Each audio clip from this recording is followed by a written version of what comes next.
जगातील सर्वात श्रीमंत व्यक्तींपैकी एक टेस्ला आणि एक्सचा मालक इलॉन मस्क सध्या त्याच्या 12व्या मुलामुळे चर्चेत आहे। त्याच्यावर आरोप असा आहे की त्याने त्याच्या 12व्या मुलाचा जन्म झाल्याचं लपवून ठेवलं, पण त्याने हे आरोप फेटाळलेत। न्यूरालिंक या ब्रेन ट्रान्सप्लांट कंपनीची डायरेक्टर शिवोन झिलिस आणि मस्क यांनी 12व्या मुलाला जन्म दिलाय। म्हणजे इलॉनचं ते 12वं आणि शिवोन मस्कचं तिसरं मूल ते आहे असं सांगितलं जातंय। या आरोपावर मस्कने म्हटलंय, प्रसिद्धीपत्रक काढून मला आणि शिवोनीला मूल होणार असल्याची घोषणा करणं खूप विचित्र झालं असतं, पण मी गुपचूपपणे बाप झालो असल्याच्या वावड्या खोट्या आहेत। आमच्या कुटुंबियांना याची माहिती होती।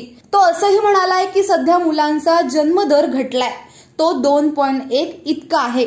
त्यामुळे जगात मुलांचं प्रमाण कमी होणार आहे, हा मोठा धोका आहे। म्हणून कुटुंब मोठं हवं असं इलॉन मस्कला वाटतंय।